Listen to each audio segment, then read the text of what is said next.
Good morning. Welcome to Breakfast with Bridgett on this Thursday morning, March 28th. It's a little bit wet out there. We had rain overnight and still a little bit on the radar. Hope you're waking up nice and comfy this morning, though. Meteorologist Candace Campos is standing by in the Pinpoint Weather Center. And so, we had those weather changes moving yesterday, and it's not quite over yet, but the wind is also a big part of the weather story.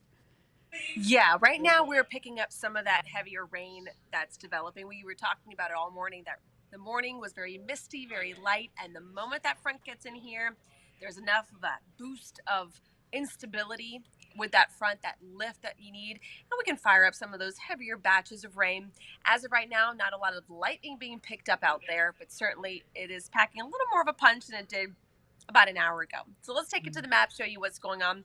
This is the live look at our radar. Let's take that full for me real quick, because I do want to show you kind of as we zoom in to give you kind of a better idea of what we're talking about here. So some of the heavier rain right now is pushing into areas of Seminole County. So let's zoom in, give you kind of a better view more down to the roadways, right? Into Sanford, Lake Mary, we're dealing with some of those scattered showers. Pockets of some heavier rain right now being picked up right along the I-4 corridor into areas like Apopka, South Apopka, also dealing with some light to moderate rain. A little further to the west, areas of Eustis, Mount Dora, Tavares, also seeing some of those scattered showers. Now, just do be aware that a lot of this rain isn't really going to be packing much of those strong storms or anything like that. This is just beneficial rain for the morning hours. It, unfortunately, though, just comes with that potential for seeing, a heavy downpour or two. But as we zoom out, areas further to our north, Palm Coast, that's where we're seeing kind of that main line of rain that is going to continue to slide in across central Florida. So let's talk about those rain chances for today. The coverage is still going to be the highest between now and about 10 o'clock in the morning. And then throughout the day, those rain chances are going to be tapering off. So you can see here, as you take here hour by hour, lunchtime, rain chances there down to about 30%.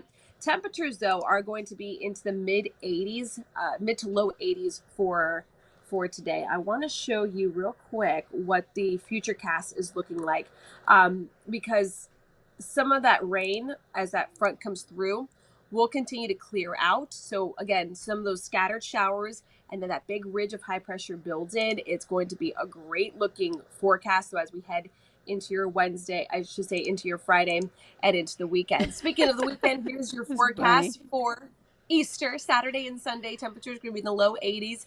So we'll just have to deal with, I would say, another 3-4 hours of some rain. But once the rain comes out, pushes out to sea, we're going to be dealing with a lot of wind. The wind will be dying down a bit by Saturday, and not too much of a breeze, though, on Sunday, with temperatures staying in the low 80s.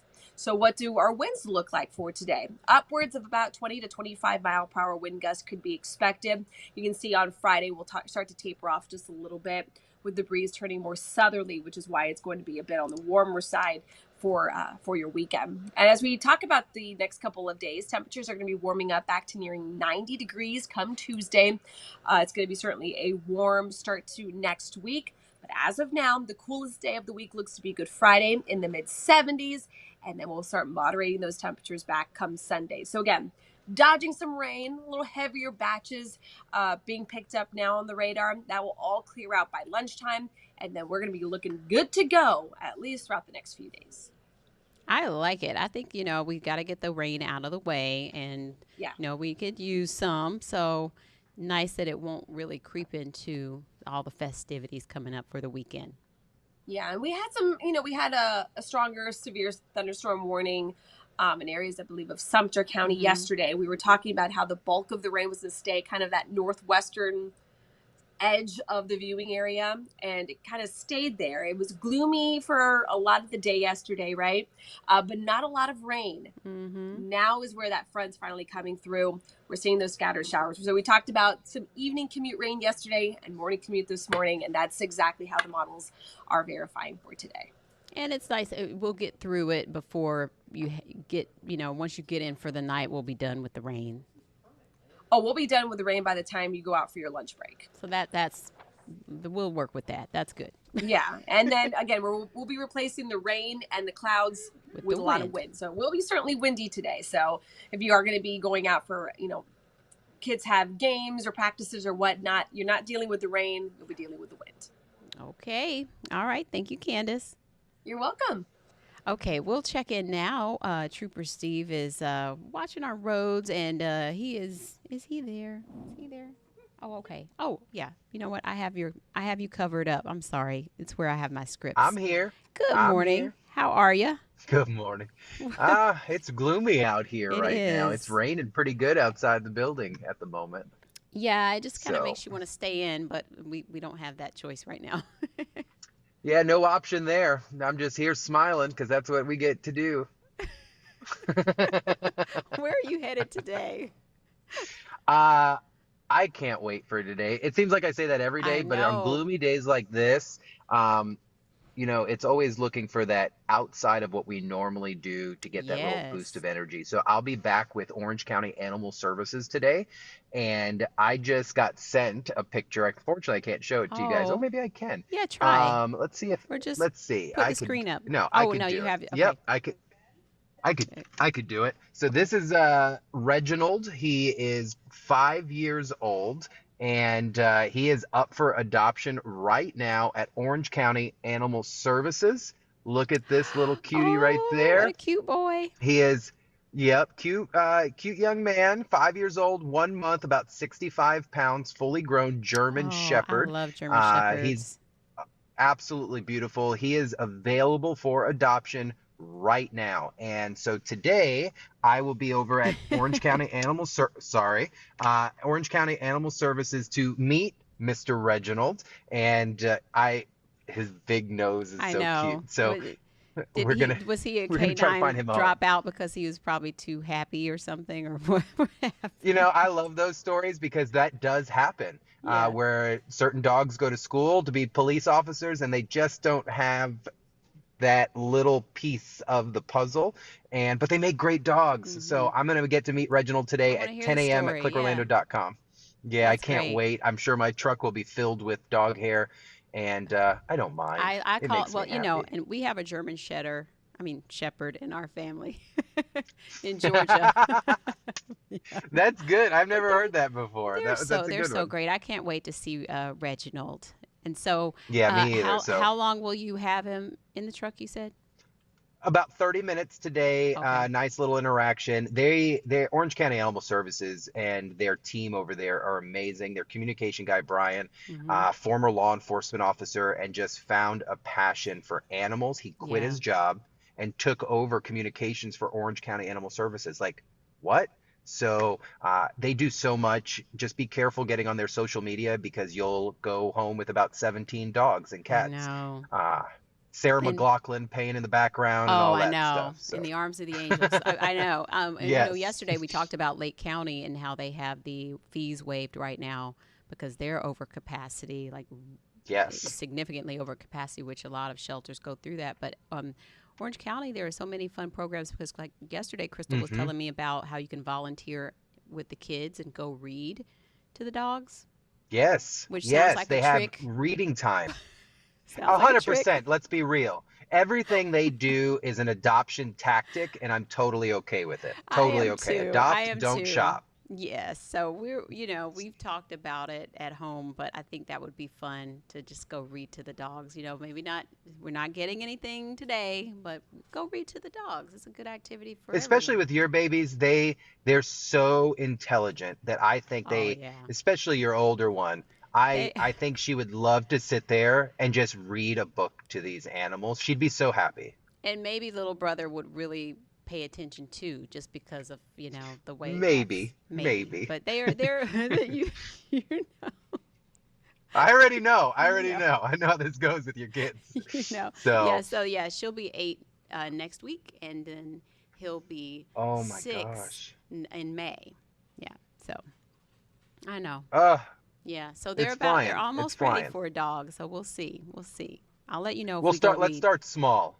Right. Maybe not a 70-pound German Shepherd for the first one. Well, and then we have a German Shepherd in the family at grandmother's house. So yeah.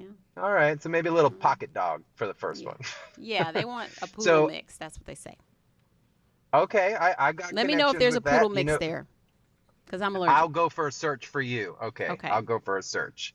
So roadways right now doing pretty average. So this is my cute little design that I did on the screen here. So the center lane is currently blocked after an earlier crash. This is 417 northbound at the 1 mile marker, right in the center of the community of Celebration. Not a city, just a community out in Osceola County. Be careful. The crash is completely cleared. And then that center toll plaza lane is still closed. Left one and far right one is open. You choose which one you want to use. No major delays because of that. But when we take a nice zoom out here, you can see those routine delays have set in along eastbound I-4 coming in from Polk County this morning along 27 east to 429. That crash, that's the icon there. Don't worry about it. It's not there.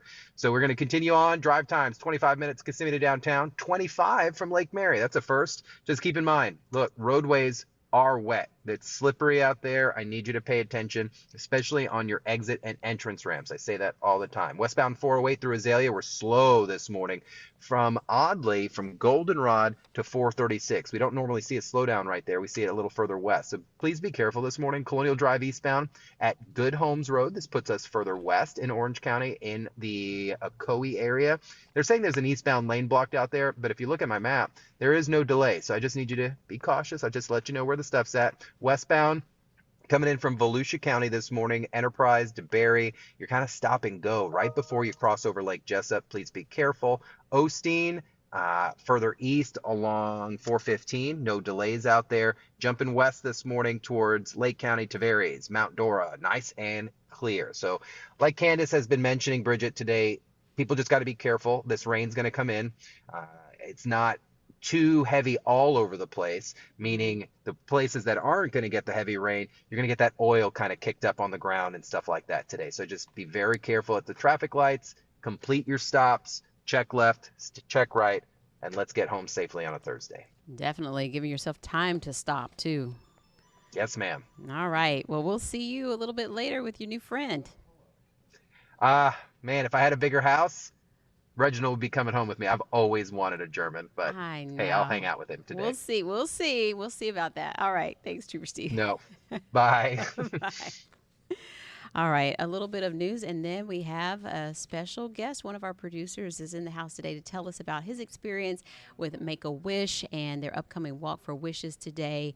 So that's a great story, and that's just ahead. But first, we want to tell you a big update on this settlement between Disney and Governor DeSantis. They had big legal battle for months, as you know, with the Tourism Oversight Board, hand-selected by the governor, and then, of course, the last-minute deals done by the Reedy Creek District right before that changeover. So News 6 investigator Mike DeForest has been following this all and explains this latest victory for the governor. A little more than a year ago, members of the Reedy Creek Improvement District realized they were about to be replaced by a new board handpicked by Governor Ron DeSantis. So during this February 2023 meeting, the old board entered into some last-minute agreements with Disney. Those agreements gave Disney extraordinary powers to develop its property while stripping power away from the incoming board, which was renamed the Central Florida Tourism Oversight District, or CFTOD. CFTOD later sued Disney. Disney then countersued the district. Now, after nearly a year of litigation, the two sides have reached a settlement. Under the deal, the last-minute agreements between Disney and the former Reedy Creek Board are now void. Disney and CFTOD will now dismiss their state lawsuits against each other. A separate federal lawsuit filed by Disney over free speech violations remains on appeal, but the company has agreed to pause that litigation for now. I think that there's going to be ways where we can do things that are in the best interests of the state of Florida, and I think Disney can be a part of that. In a statement, Walt Disney World President Jeff Vail says, quote, "This agreement opens up a new chapter of constructive engagement with the new leadership of the district and serves the interests of all parties by enabling significant continued investment and the creation of thousands of direct and indirect jobs and economic opportunity in the state." In a separate move, CFTOD appointed a new administrator to run the district. That administrator, Stephanie Kopalousis, previously worked in the governor's office, where she reportedly had a good working relationship with Disney officials. Mike DeForest, News 6. Big update there from Mike. And of course, we'll keep you posted of any other developments there with that. A little bit more news here.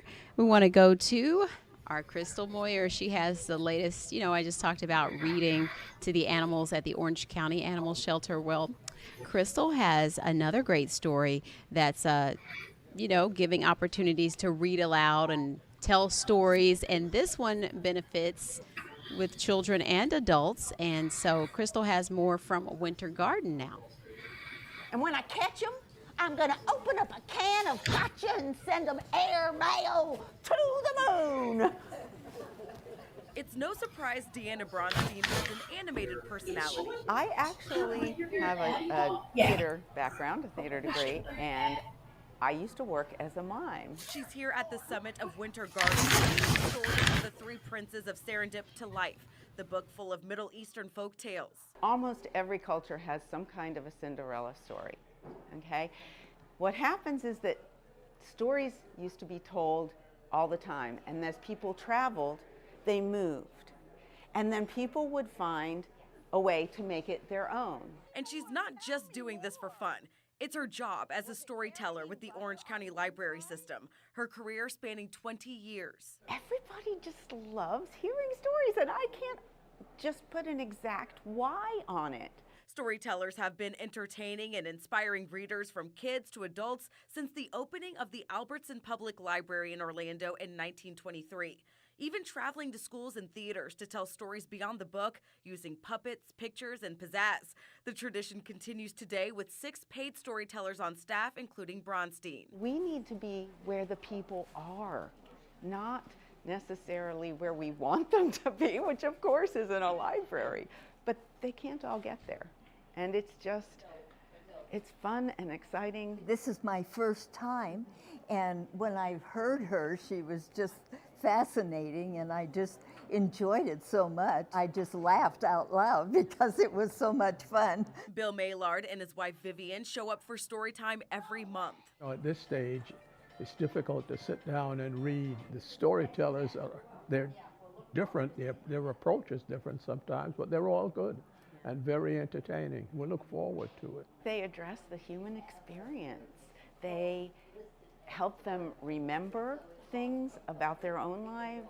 I just love it. I love to see the engagement that the residents have, and I like to have them have fun. The original storytelling troupe with paid storytellers was formed in 1994 by the Orange County Library System. Those storytellers had to go through a lengthy hiring process, including an audition. You can check out the story times and locations at clickorlando.com/insider. In the studio, Crystal Moyer, getting results, News 6. All right. Thanks, Crystal. That is so fun. That looks like a lot of fun. Have to check into those times on her story. So make sure you register to be an insider and get on to clickorlando.com. It's free, and you can check out more stories like that and get all the information and links, and then also sign up for the contest. So now we want to get to more about the Walk for Wishes coming up tonight, the 17th annual Morgan & Morgan Walk for Wishes, and it's all to benefit Make-A-Wish. It's happening at Lake Eola Park.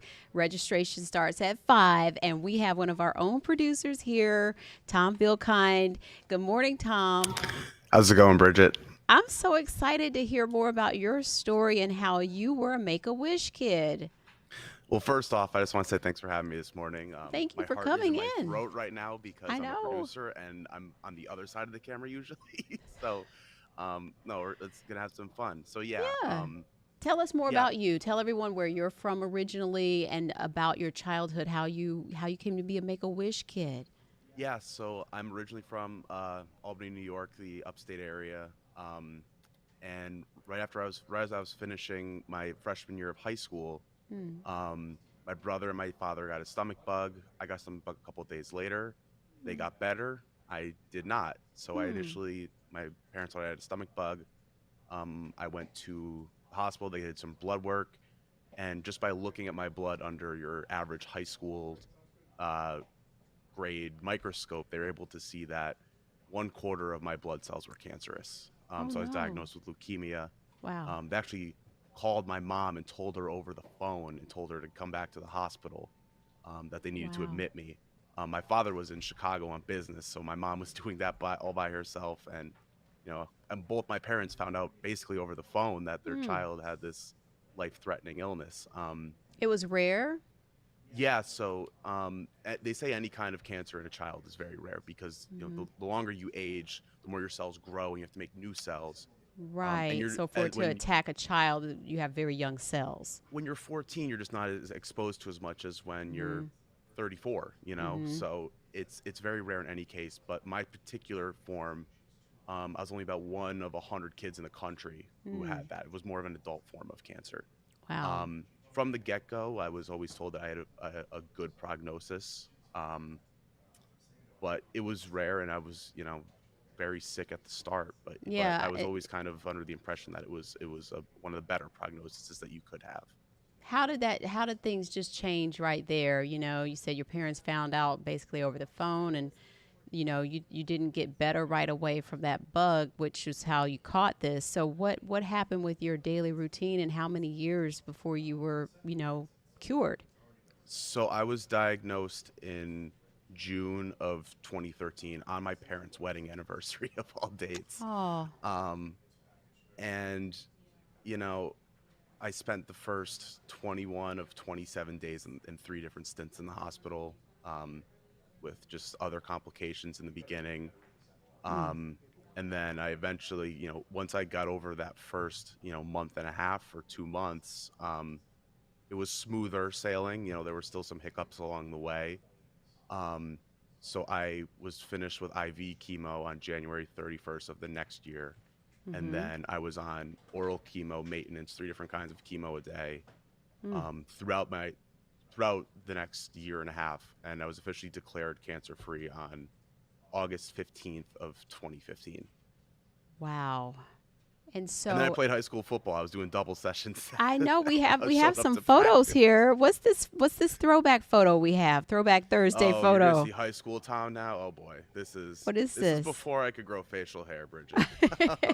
So shortly after I was diagnosed, I was approached and I learned that I would get a wish, which was surprising to me because even as a kid going through this, I was always under the impression that, Make-A-Wish is for more sick kids than I was. Okay. And that's not what the organization is about. It's about any kid going through any illness, regardless of its seriousness, any serious illness. And it's really just an opportunity because, like I said, while I wasn't the one in the hospital bed, I wasn't the only one fighting. Hospital beds aren't comfortable, and hospital chairs are definitely not comfortable. My parents had to sleep in those night after night after night. Right. So it takes its toll on a family and not the whole just the individual. So my wish, we went to Hawaii for the Pro Bowl in 2016, and it was actually funny because my last day of IV chemo was January 31st of 2014. That game was played on January 31st of 2016. So 2 years to the day after I had my central line removed, I was sitting at a Pro Bowl stadium in Hawaii watching the game. That must have really, as such a young man, put so many things in perspective for you. Absolutely. I mean, everyone has memories of high school. Not all of them are good ones. Right. I'm not doing that over. And it just kind of put a lot of that stuff in perspective, and it's like on the top of your head, everything can just change. I was always such a planner in life, and all those plans just got wiped. And it's like for the next 2 years, or 2.5, 3 years, this is basically all you're doing. Wow. I missed pretty much my entire sophomore year of high school, and then once a month every junior year I was missing a few days just to go down to the hospital and get treatment and stuff like that, and checkups and whatnot. So yeah, it flips everything on its head, and it really does put everything in perspective. How does your family, how do the Vilkines look back on Hawaii and that trip, and what are some of those favorite moments you reflect on that come up a lot? So it's very funny. So one of the main way is that I look at it is, cancer is such a horrible thing. But I can't look back on my journey with cancer without thinking of this trip. Yeah.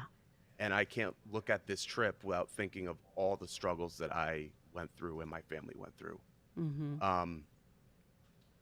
I think that's the main way we look back on it. And just the amount of incredible people at Make-A-Wish who, from the second we landed in Hawaii. Even before that, they took us down in a limo from Albany to JFK to fly us out there. Oh, wow. Like everything from the day you get picked up to the day you get dropped off, you don't have to worry about a thing. Financially, planning wise, they took us to the a lot of those photos were from a practice before the game. They took us to the game. We got to go visit the USS Arizona. We went to a luau. So like they had the whole thing planned. Obviously free time as well, just to go to the beach and relax. But that and one more thing, if I could say, Yeah. One of the things that you said looking back on the trip that really sticks out to me is one of those photos is with a former Kansas City Chiefs player who season before was diagnosed with lymphoma and played throughout the season. It's actually this, not this one right here. And so after we took this photo, that's his jersey. He signed it for me. I told him my story and how he inspired me to push through Wow. and play high school football. And he said that was incredible. And then before I could walk away, he got his camera from someone and he took a picture on his camera with me. Oh, that's sorry. amazing. Oh, But yeah, it's just, even today, I have that photo framed in my apartment, and yeah. it just. So, yeah, it's just like and again, my case was a case where by the time we had gone, I was already done with treatment. But there's so many kids who are going to these events through Make-A-Wish during their treatment. Yes. And getting to see some of these kids, like, they're just kids. And I think that gets lost sometimes when you see like a commercial or you hear a story. It's like these kids are still kids, and they're also having to do all this stuff on top of it. Yes. And just the way you see these kids before and after, it's just like during their Make-A-Wish trip, it really can have impacts on their lives and even their treatment. Like there's cases of kids who have had miraculous, turnarounds through the course of their treatment after going on some of these trips. So, and not even the trips, but even just like some kind of, other kind of wish. So